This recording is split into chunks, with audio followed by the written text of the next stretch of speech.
Hey everyone, and welcome to the Ori and the Blind Forest All Cells No Restrictions tournament. This is going to be a qualifier race. We have a large race going on in the background, but we're gonna choose RooseSR and Grifs99 to feature today. My name is Rory Rai, and I'm joined for commentary by Night Fighter. How are you doing today, Night Fighter? I'm doing pretty good today. Yeah, it's gonna be an interesting match. First Yeah, match of the of so the we have had our qualifiers going on for about a week. This is our third day. So we're a little ways into the qualifier round, and as with our all skills tournament that concluded last week, the top runners in the qualifiers are going to advance to a bracket stage, and all of these are just sort of races against each other's best times to try to get into that top bracket. So, with that in mind, this is a completely different category. Do you want to tell us a bit about this all cells and no restrictions and what that means the runners are going to have to do before we get kicked off? yeah. So no restrictions basically means you can go out of bounds. There's no limits to where you can go out of bounds, and use that a lot in this category to skip some long segments. And the all cells basically means we have to get all the health cells, ability cells, and energy cells in the game. That's right, and there are 60 of those cells scattered throughout the whole world. We're going to be picking up most of the early convenient ones so that we can have resources for the late game, and then after about that 20 to 25-minute mark, things are going to kick off, and there's going to be this ridiculous cleanup phase that has a ton of great. I'm really, really looking forward to seeing. So it looks like we are underway here. And again, remember, these are just two of the runners that are in this qualifier race, not everyone. They're racing against themselves, trying to improve their own average times. Okay. So in the early game, we're just going to see a lot of the same movement that we see in all skills if anyone followed that tournament, because there's not a lot that we can really do. We start off so limited. We're going to pick up our first cell of the game. That is an energy cell. We have to get 14 more of those, a bunch more ability cells, a bunch of health cells. And before we can really do all that, we need to get all of our movement abilities. Well, start here in Blaze getting first skill Spirit Flame, and the beginning is relatively slow. We don't have many advanced movement skills. So it'll take a little bit to sort of ramp up the same way that you would notice if you followed all skills. But once we get there, it is going to be crazy Yeah, because we have so much movement that we get to do in the late game. yeah. It's different from all skills because in all skills we just get all the skills and then go to the end. Here we have to, after that, we get all the cells, and so we have to see more of the fast movement. That's right, and you will notice that there will be slight differences in the early game. For example, coming up after this ghost door here, um, where our runners are going to just grab these keystones and use a save to skip a door opening animation. There's an optional fourth health cell that people take a lot in all skills in the early game for safety. I would expect them to skip it because it does actually save time since we have to come and collect that same cell later anyways. Yeah, So, and there's another cell that's right above it, and more cells in this area that we have to get as well. yep, So it's and just convenient. so here we go. They're both skipping that health cell because we're going to end up with a lot of early game resources because we find that it's easier to do a little bit of detours in this early game to pick up some of those cells rather than do a massive revisit later. And speaking of revisits, I do want to call your attention to the trackers. We have some special trackers for all cells. You'll notice that the skill icons are on the outside ring. That'll tell you sort of what skills our runners have gotten. We will be collecting every skill except climb, which is not necessary for this run. and inside that inner ring, you see 6 icons that are related to the 6 areas of cleanup. Those are going to become relevant in the late game, and those icons will be lit up once a runner has cleared that area of cells. Meanwhile, here we are at wall jump. This is our first real movement skill, and right off the bat, we're going to use it to grab another cell.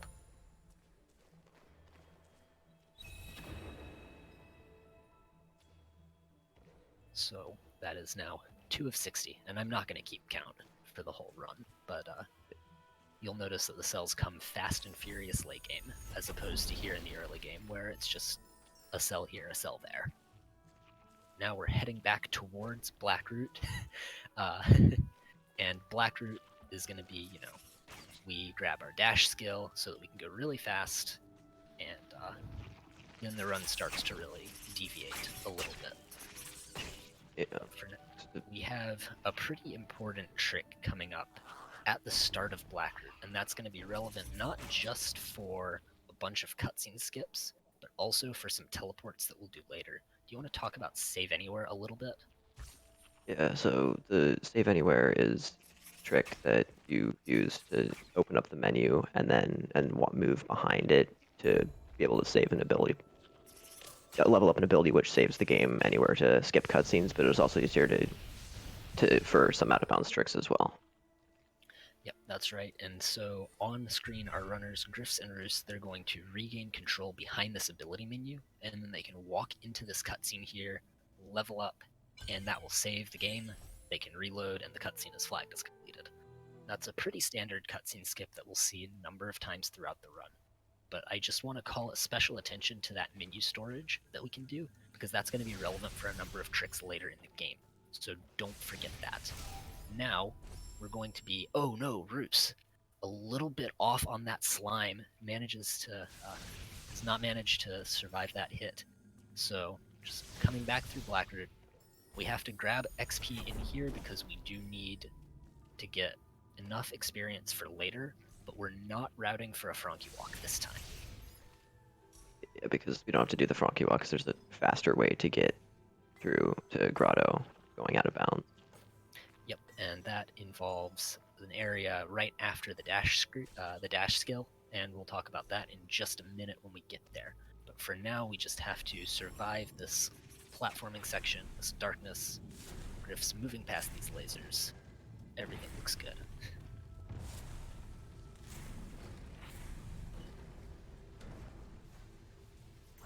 Just trying to, in this area, our runners mostly looking to get cycles on the platforms and the lasers. Roos a little bit of a bad laser cycle, but his platform cycle looks good. If he can make that jump, can't quite make that jump. That's really unfortunate. That's an 8-second time loss right there. Yeah. This whole area is based on cycles. And, like, if you miss one cycle, it's just always going to cost 8 seconds. That's right. Fortunately for our runners, there are massive amounts of time save and time, unfortunately, massive amounts of time loss that can occur in the late game of this run. This is a much longer category than all skills is, about 10 minutes longer. So there's a lot more time for movement, a lot more time to make up or lose time in that late game. So Grifs on your right is going to be doing another Save Anywhere trick to do a partial skip of this darkness cutscene, so that we can get the orb in the pedestal, reload, all the darkness is gone, and we can pick up dash a few seconds sooner.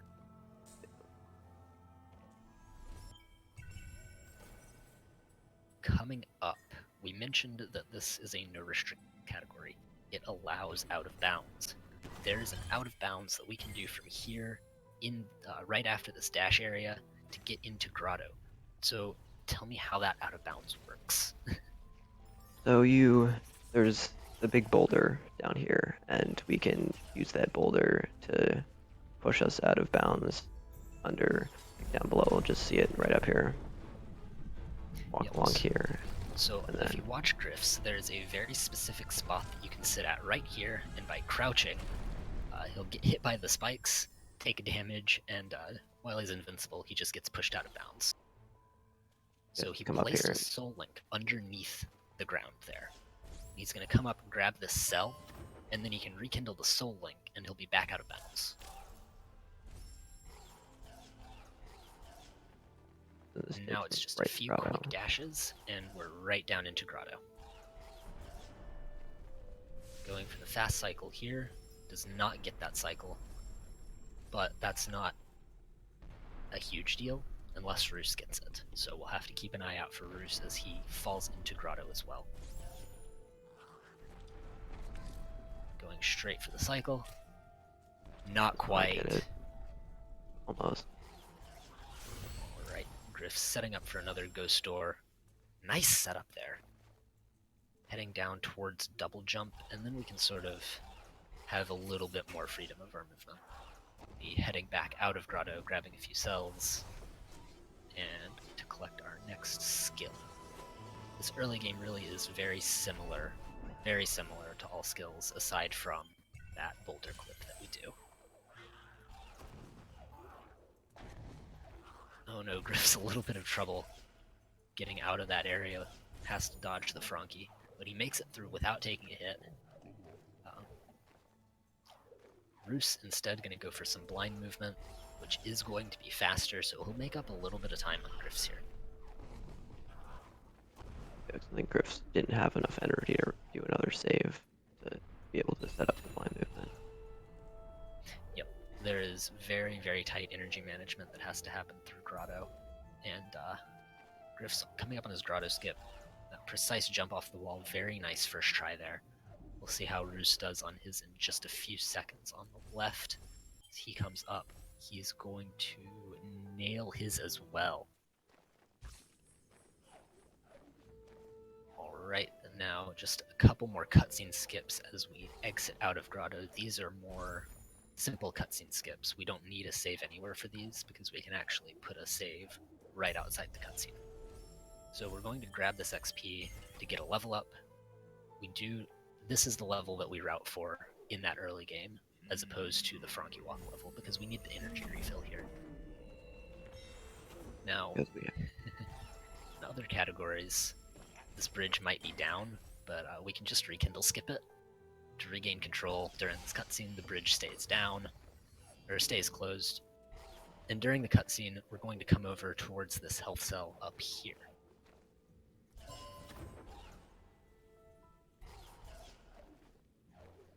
So this is just another one of those very slight details in the early game so that we can have a little bit more health.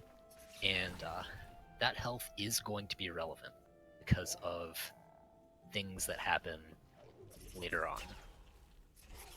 Namely, the consequences of not cleaning the water. Yeah, that won't happen for a while.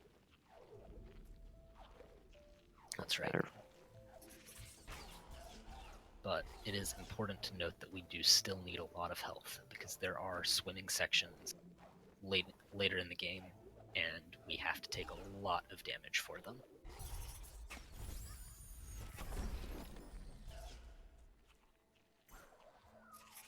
So, on our way up to the Ginso tree, everyone is going to skip that health cell up, or that ability cell up in the tree. In all skills, that would signify that a runner was going for the Crazy Juggle route over the Terror Break route. In all cells, it doesn't actually signify anything because we come and collect that cell later, and we don't go to get the Sunstone regardless. We'll get more into that right at the end of the game.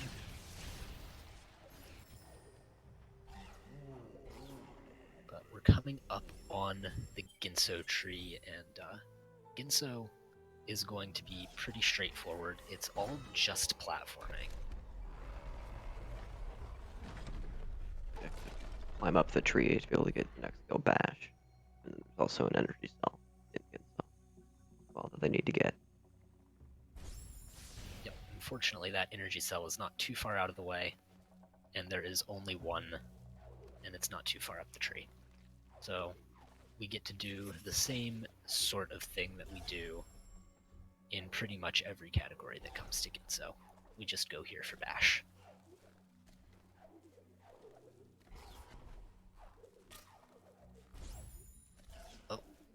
Grifs does take a hit on that Keemer, but he makes it up all right. And another important note that I want to touch on before we get to this next room. This puzzle room that's coming up does have an out of bounds in it. Normally, we would move the blocks and break the wall with the shooter, but you can actually just place a save, put that block on top of it, and rekindle the save. And oops, we are now out of bounds, and we fall down into the mini-boss room. So one note of all cells is that we do have Quick Flame here, which makes this mini-boss significantly faster than it is otherwise. So a 4-cycle is pretty standard for this now. Ooh. Because at the point we have extra shots per volley, so we can hit the mini boss more faster. That's right, and we do have 5 health here, so the setups for this ghost door here are a little bit different. But Grifs looked good. He took a hit in the mini boss room to drop down to 3. Let's take another hit there, drops all the way down to 1, and he is good to collect Bash.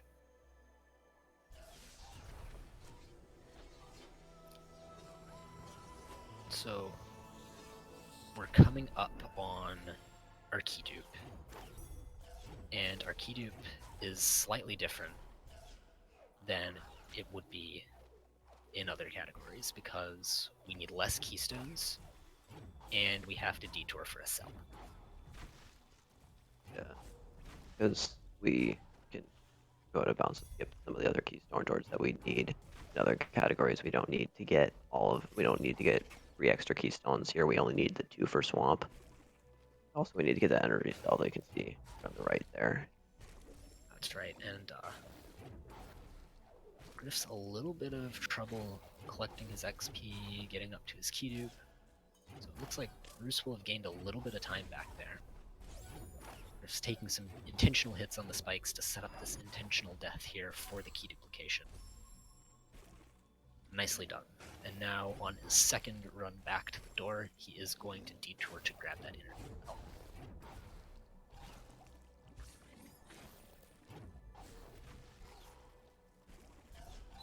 Roos also nails his key dupe as Griffs grabs his cell. Roos going to head up to grab his cell as well. Like he almost forgot there for a second. There's a lot of cells in this game. It can be difficult to remember all of them.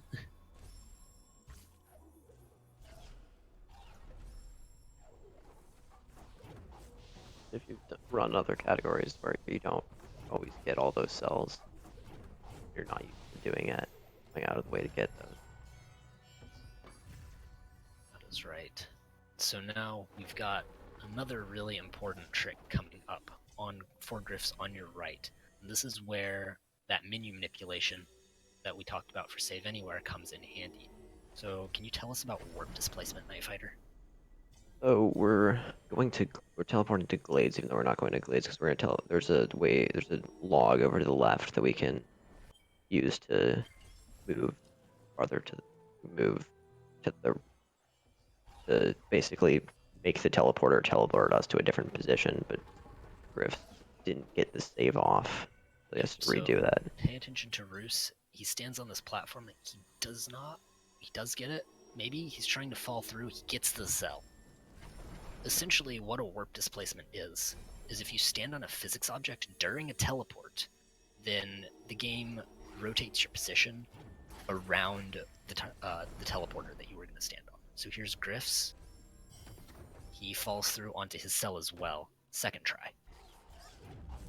And that's only possible because we can use the menu manipulation that we do to regain control of Ori behind the teleport menu as well as the ability menu.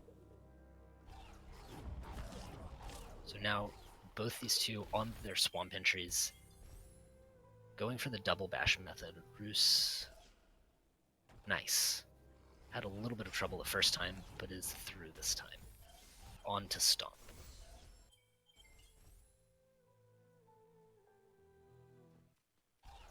This frog is not cooperating for Griffs.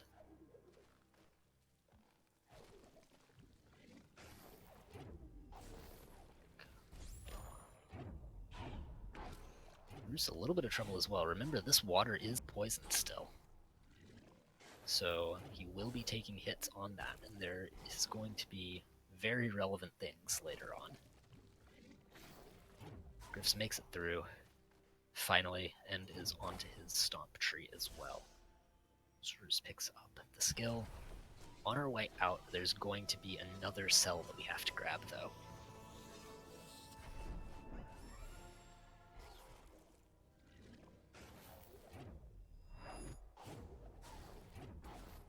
So... Oh, that's not a breach.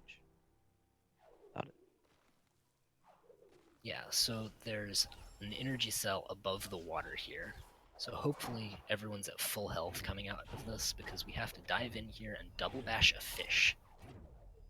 The double bashing, as you can see, allows Roos to go in the same direction as the thing that he's bashing off of, so he can sort of gain an arbitrarily large amount of height as long as the fish has health. And we use that to come and grab that energy cell, so that we don't have to do a revisit for it later. Grif's on the right going for the same thing.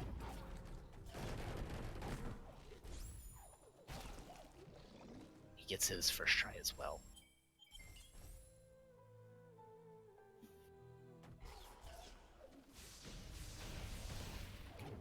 So at this point, there's a little bit more cleanup that we're doing on the right side of the map, because we have a decent number of movement skills by now. And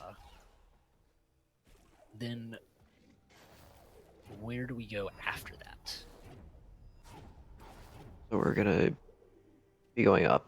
We're in all skills normally don't go this way. There's a few extra cells over here, and then we're gonna be making our way back over to Grove. Through Grove to Charge Flame and Valley. Yep. And Get this cell now. this We is the didn't cell get that we earlier. skipped earlier. And a fun fact, because we go over this, we actually don't have to skip the Kuro cutscene ever in this run.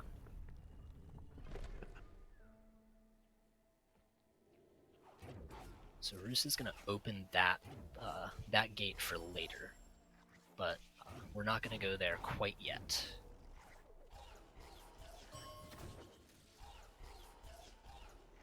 Some more quick detours for cells.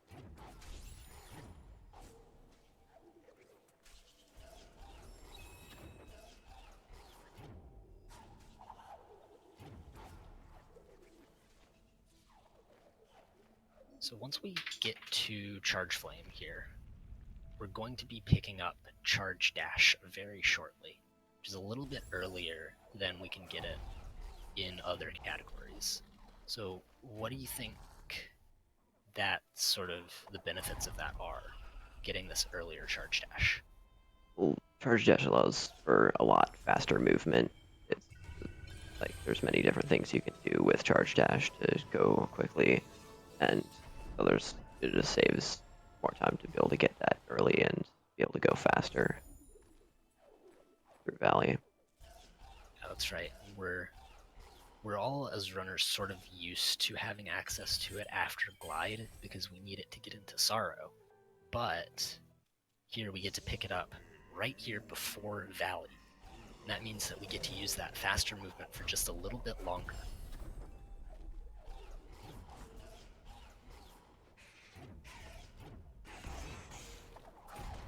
And there it is. That is some of that Charge Dash movement. A little bit of a taste.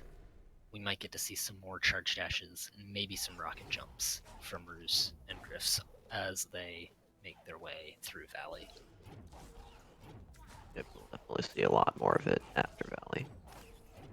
That's right. Our own In fact, one of the challenges in this run, as we get into the later game, is going to be managing to use all of their energy on as many Charge Dashes as possible. We get a lot of energy because we have to get all the energy cells. Yep, and it can be somewhat challenging to actually optimize that energy usage. Roos onto his fast stompless, collecting this ability cell just before the shot hits the rocks. That's good, no need to backtrack for that. Because in this category, we have to pick it up even if we miss that trick. There's no such thing as a backup. It's all cells, not to sell. Grifs will be approaching his fast stompless shortly. Oh no! Okay, good. He placed a safety save. He missed the stomp onto that bird, and just plummeted into some spikes there. So Roos on the left is going to be heading towards Sorrow Bash. And Sorrow Bash, again, just a manipulation of this bird to get into Sorrow Pass without the wind. And then we're going to be taking a bit of a detour in Sorrow. Yeah, we have to go over to the left side of Sorrow to get an ability cell and an energy cell. We wouldn't normally get other categories.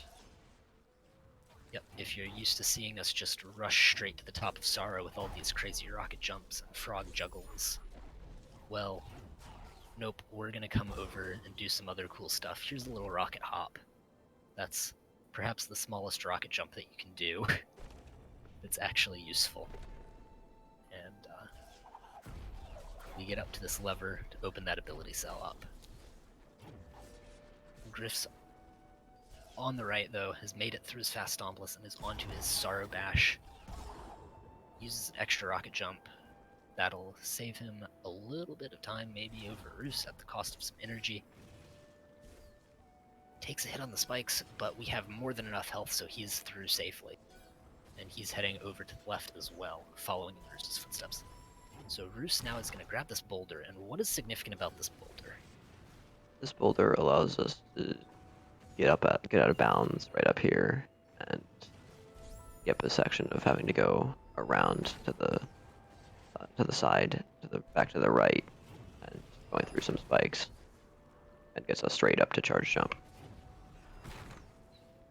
Yep. However, that out of bounds does require a hit on the spikes. So as you can see, Roos got pushed out of bounds. He's going to jump up, damage boost through these spikes, and we're already over to the charge flame door.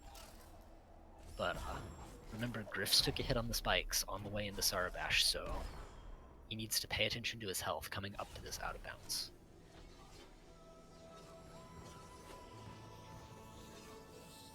Roos grabs his charge jump, and then we just have a quick detour for the cell up here, and then we're going to leave Sorrow without the Sunstone. Because we have out of bounds we can use to get into Haru without the Sunstone, which is faster. But there's also a cell in Haru that it gets us close to. That's right. And we will get more into that out of bounds when we get to that late game, because that will be the very last cell that we get in the run. We're just having a little bit of trouble setting up this boulder position. You want to get right into this little crack in the ceiling and then have the boulder sort of roll into you from the side, and that pushes Ori out of bounds. Having a little bit of trouble with the setup. That looks good, and he's through. Now he just has to make it up through the spike floor and reach charge jump. Well done, Grifs. Roos, meanwhile, has detoured for his last two cells in Sorrow on the way out, and he's going to be heading towards Misty. Now, if you're expecting to see a lot of cool, crazy movement in Misty because of being spoiled on all skills, well, we don't really do a whole lot of that. This is where we need to start talking about Terra Clips. What is a Terra Clip, Night Fighter? So Terra Clip is one of the most common forms of out of bounds in this game. We can basically saving while dashing into a wall and then going away from the wall, that the wall unloads and then we fly through the wall, skipping a lot of parts and actually a lot of Misty right up here. Yep, so after Roos grabs this ability cell, he's going to come over towards where Atsu's torch is, over to the right. And there's a wall to the right of this. What he's going to do is he's going to place a save next to the wall, using a save anywhere, and he'll do a hyperspeed off of that. That hyperspeed essentially means that when he reloads, or when he restores the save point after a death, he'll have the same speed that he had during a dash. So he set up the save, he's going to take a death here with the wall unloaded, and then the hyperspeed means that you fly through the wall before it loads back in. So we get to just jump off and fall through the void. Where are we going to end up? We're going to end up at the end of Forlorn Ruins right here, which is convenient because there is a health cell in the end of Forlorn, right up to the right here. That's right, and we're going to have a number of Terra clips coming up throughout the run now at this point. We'll do another one to get out of this area as well.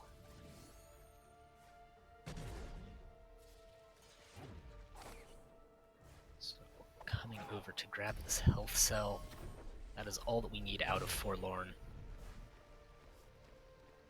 Fortunately, we can out of bounds back out of this area. Grif's on the right, approaching his Terra clip setup as well. Roos has to do a special Terra clip here. This is a mid-air Terra clip.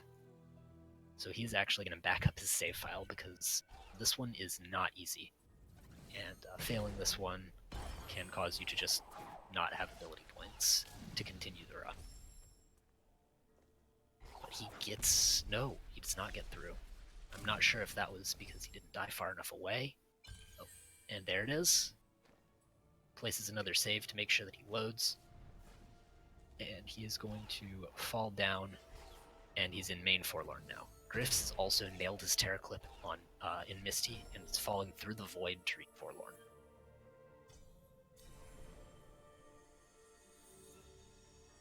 So Roos, where's Roos going now? Roos is going back to Blades to go back to Blackroot Burrows to do another out of bounds to get to Grenade faster after getting this ability cell. To get the rest of the cells in the bottom of Blackroot. There's a lot. That's right. If you watched our All Seals tournament, we sometimes go on about how Grenade only does... the only thing that Grenade does for you is give you access to grenade jumps. Well, in All Seals it's required, because guess what? There are grenade-locked cells. Yeah. This nice Terra clip from Roos puts us right on top of Grenade. Yeah. And up here we're going to see some little lanterns you can only light with the grenade skill that unlock doors to some cells that we need to get.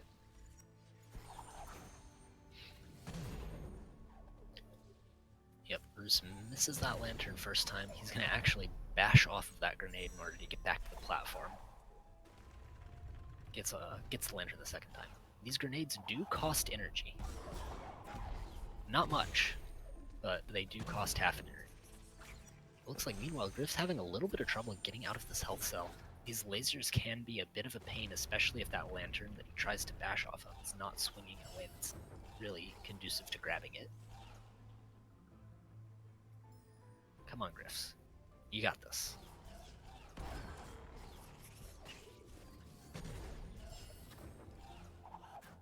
Roos is now fully into the cleanup phase. He's coming down into Lost Grove to pick up a bunch of ability cells that are down here. There's another Terra clip coming up to the right. That skips a decently long fight room. Which I guess is sort of like a mini-boss, except that, I don't know. It's basically a mini-boss. We just call it a fight room for whatever reason. Not one enemy, 4.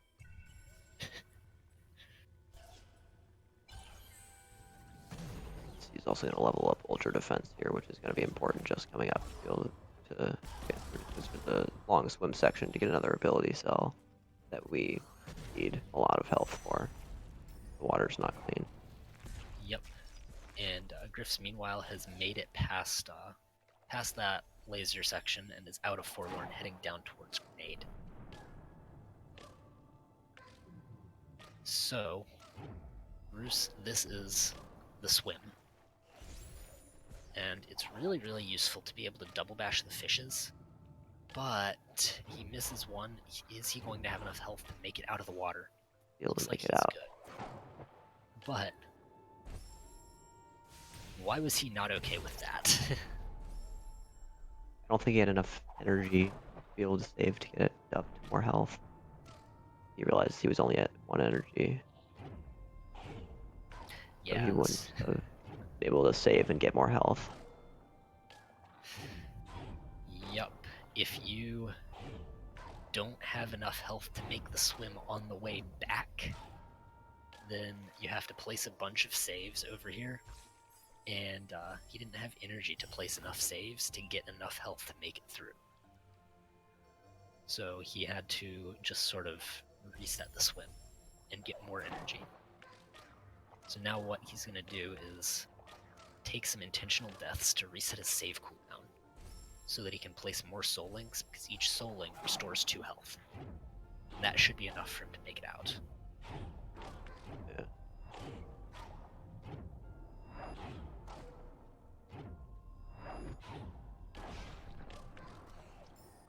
This is the consequence of not cleaning the water. Yeah. Swim can be difficult, but it is still faster than cleaning the water. He makes it out. And we are almost done with Blackroot. Just one more cell to pick up, and that is right here on the other side of this lever. But then how do we get out of Blackroot?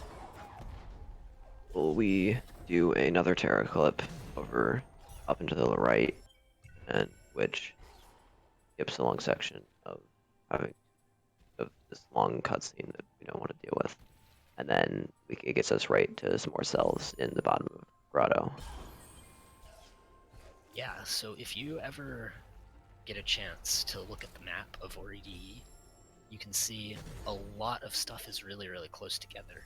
And Lost Grove, where we are right now, is just below Grotto. So Roos is just going to charge jump up here and use some saves to get up from under this water in Grotto. And he might have gotten stuck. It looks to be stuck under the water. Oh, Okay, he's getting. there we go.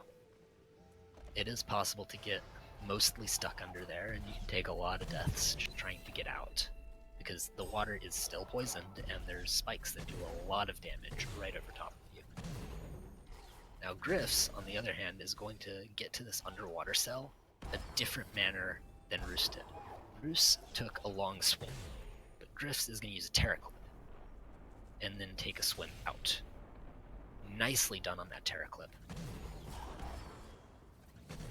That's something that Roos has actually told us that we are not to.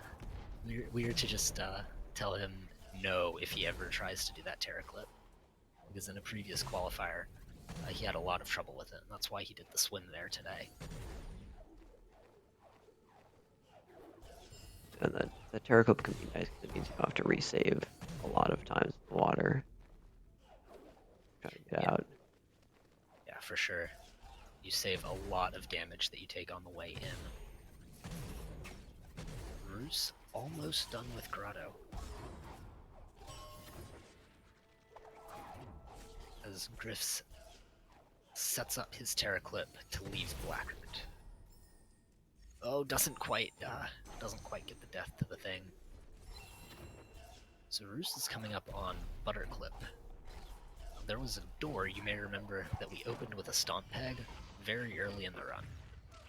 And that door is really relevant for this next trick. So what do we do here? We're gonna get this health cell, and then after that there is one of these brambles. We can just bash it, and it'll just take us through the ceiling and into the cell underwater. That's right. And there's a breakable floor here, but we can stand on a micro ledge and just jump back out through that with charge jump. And there's the door that we had to open. If we didn't open that door, we would have been soft locked in there. Yeah. I'm going to open that door except with the peg. So now Roos has finished up with Grotto and just has 3 more zones to complete in the main collection phase. This grove area that he's in right now, this is where we went through here earlier, but we didn't really have the skills to do a whole lot. Now we have Charge Dash, we just get to see how much faster it is to fly through these areas.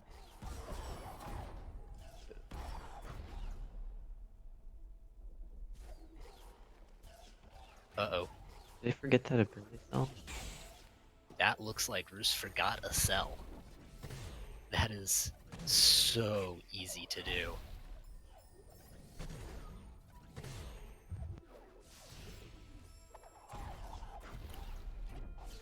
And Another.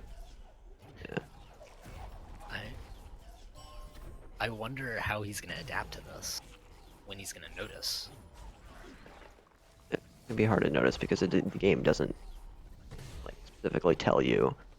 You can just notice in the menu, but there's like 30 plus ability cells. It's hard to tell how many you have it in a single time. Yeah, that is potentially disaster for Hopefully you'll Roos, notice before the end. because not only is it hard to notice that you've missed a cell, but remembering which cell you've missed can be incredibly difficult. I think we've certainly all been there with this category, just forgetting a cell. And Bruce is now going to do another terror clip out of this area with his little bit of time rather than going all the way around. Yep. It's slightly faster, I believe, to terror clip into that area, but can be a little bit more difficult to set up. And that bed is also very recently found. I think he remembered to get back and get this cell now. Yes, he definitely seems to have remembered. So this is really, really good for Grifs to get back into this race here. Nice charge dashes from Grifs there. Taking advantage of all of those spider enemies, just fly through that area. He is low on energy. And there's 4 energy doors that he needs to open.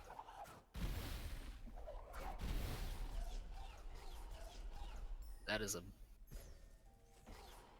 that level up from Grifs will restore his energy. That is pretty important, because we use a lot of energy. It's, like I said, it's difficult to optimize your energy in this category.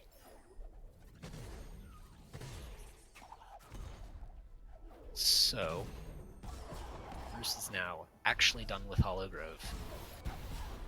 Has just this one cell, and then we have another warp displacement coming up. Probably. There's a number of ways that runners can get through this next section in Valley. And it looks like Bruce will be going for the warp displacement. There's a cell here that you technically need climb and charge jump to get behind a wall. But we don't have climb, we need to find other ways to get it. One going out of bounds down below teleporter to get the cell that's right here. Yep, those warp displaces are really useful, and we may see another one at the end of the run, potentially. Grifs into his Horror Fields cleanup to finish up Grove. He's not as far behind as he was before, thanks to that missed cell from Roos, but still has some catching up to do for sure. As Roos tries to clear up the bottom of Valley.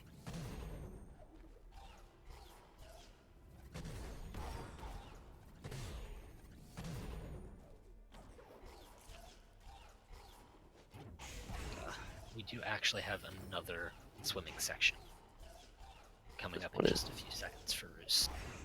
One isn't as hard because it's a little bit shorter and we have a lot more health, so it's not as bad as the other one in Lost Grove. Yeah, but it is still a swimming section that we have to go through. It does have these crushers in it for some reason. I don't know, underwater crushers are a thing, I guess. Yeah. No. Alright, Grif's setting up for his warp displace in Valley. As soon as he finishes this teleport. And the way that we set up these warp displaces, again, we gain control of Ori behind the teleport menu, and then save and teleport at the same time. And that lets us regain control of Ori during the teleport animation, as soon as the save finishes. Alright, just one more area to go for Roos, and believe it or not, it is the first area of the game. Yeah. This is why he didn't get this health cell right at the start of the game.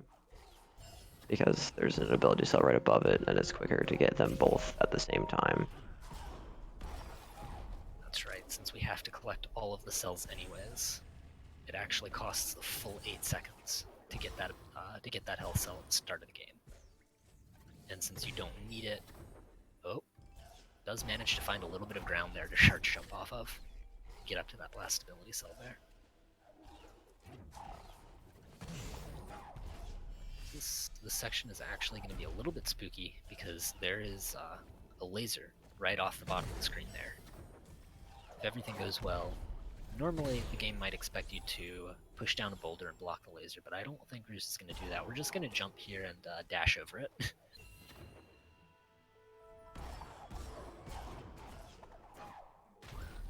All those double jumps really paying off.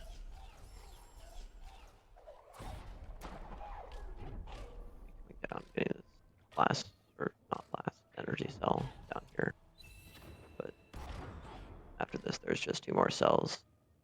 There's the one up to the right ability cell, and then the last energy cell, which is in Mount Horo. Yeah. So after this, Bruce will have completed all of the cleanup areas, and he just has one final cell to collect, and that is the last energy cell in the top right room of Mount Horo. So how on earth do we get there? We don't even have the sunstone. So if you didn't notice, he went to Ginso, which is, we can do another Terraclip out of bounds here and go all the way across the map to Mount Horo. Yep, that is absolutely right. And just sets up this save, and there's going to be a lot of time that Roos spends behind the ability menu here. What he's trying to do right now is go over to the other room on the other side of the Genso core and take an intentional death there for his Terraclip. The reason that he keeps the ability menu up right now is because we're going to spend some time in the Void. The Void is interesting in this game. This is what happens if you stay in the Void for too long. The game will notice you're there, and then it will send you back to your last save point. But since we can save, you're normally not allowed to save if you're out of bounds because there's no ground. But since we can use the ability menu to save, it allows us to just keep going through the Void and get all the way over to that last ability cell in right side of Mount Horo. And that is what Roos has just done on his first try. Didn't need that backup. Very nice stuff from Roos. And now we have more Terraclips. It is not over. We still have to get into the final escape, and we can do that by out of bouncing into the final escape right at the very end of it. Because the final escape is conveniently placed above this room, so we can go out of bounds through this tree and then charge jump up into the end of the escape. Yep, there we go. He's going to charge jump up and place a save as he voids out again to keep the game from resetting him. And now we're into the final escape. There's a swim here with a fish in it. He's going to grab this fish behind the ability menu and pull it over into the final shaft here and rocket jump off of it, doing something called fish strats. And then he'll place a save with the save anywhere and reload to skip this final cutscene, similar to how a grenade jump would. Yeah, and then he's just be walking over to the right and ending the game. Yeah, so GG to Roos, taking this race in our featured match here, and getting a solid time for his qualifier. So Grif's coming up to his final Terraclip as well, or not final, second to last Terraclip, to head over to Horu, and he sets that up and is going to go take his intentional death on the right side. Roos just holding right, about to hit time, and this will actually improve his average time.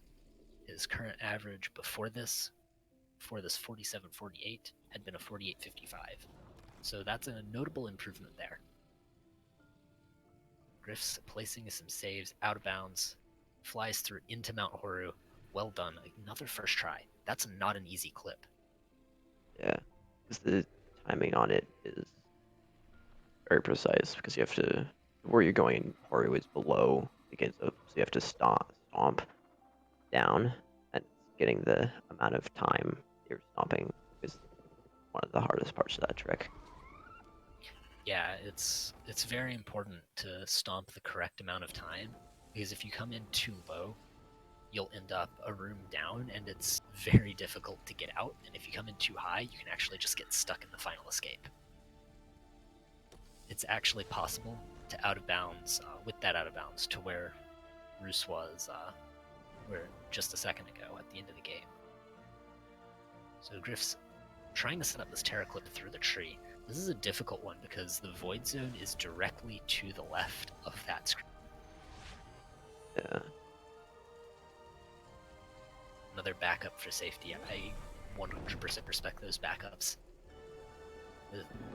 These are tricks that it's very easy to mess up if you mistime the ability like that. But he does make it through with an extra save. Fortunately, still has enough ability points to skip the final. He's into the swim. Maybe. Struggling to get into the water itself.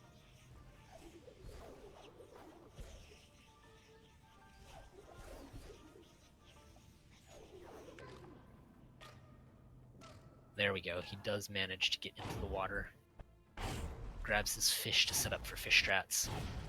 Bashes it over into the final shaft. Rocket jumps off of it. Charge dash over a little bit low, but he does make it through before the Kuro spawn gets him. Just the save and the reload to skip that final cutscene. Very well done from Grifs as well. Those Terra Clips, those are not easy.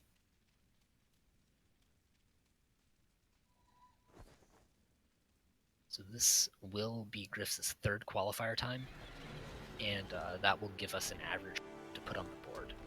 So again, the format that we use for these qualifiers, runners can participate in anywhere from 3 to 7, and their top 3 times will be taken as their average time. So those averages are then used to seed into the bracket.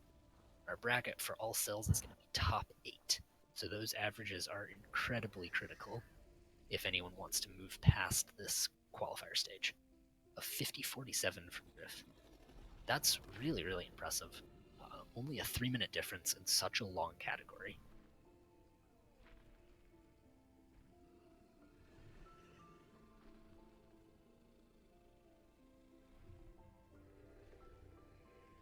So,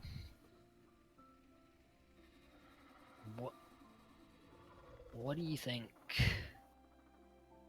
How did you feel like watching that? Like, what do you think the sort of the factors that decided things were there? We both did like pretty decent. There was some mistakes. Overall, the first one I noticed definitely from Griff's was he had some troubles in the swamp at the start, and then Yeah, there, I think I agree with that. Like Griff's definitely he seemed to fall a little bit behind early in the swamp, and then a little bit more in Forlorn, but he actually ended up bringing it back. I thought. yeah, he definitely did pretty good toward the end. I was very impressed with his late game.